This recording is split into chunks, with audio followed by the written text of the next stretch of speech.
Hello, সবাই কেমন আছো?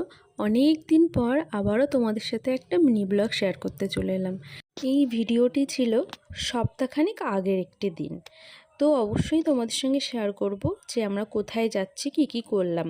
তো তোমরা অবশ্যই দেখতে থাকো। তো সেদিন আমরা অনেক ভোরে উঠেছিলাম, বাট ভোরে উঠেও কোনো লাভ হয়নি, কারণ আমরা ভেবেছিলাম যে অনেক ভোরে বেরোবো, কিন্তু ভোরবেলা আর বেরোতে পারিনি।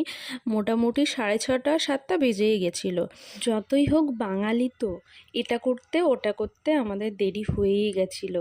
তো চারিদিকটা দেখতে দেখতে বেরিয়েই গেলাম, কারণ সকালবেলা এত সকালে তো ওঠাই হয় না আর বেরোনোই হয় না। তো সেদিন খুব মজা নিয়েই আমরা যাচ্ছিলাম। তারপর আমরা এই যে চলে এলাম এখানে। এটা থেকে অনেকেই বুঝতে পারছো, হ্যাঁ একদমই আমরা বড়মার এখানে এসেছিলাম, মানে নৈহাটিতে। এটা নৈহাটির ওই ফেরিঘাটটা। তো আমরা যাচ্ছিলাম একটু গঙ্গার ওখানে, গঙ্গার জলটা মাথায় নেব বলে। সবাইকে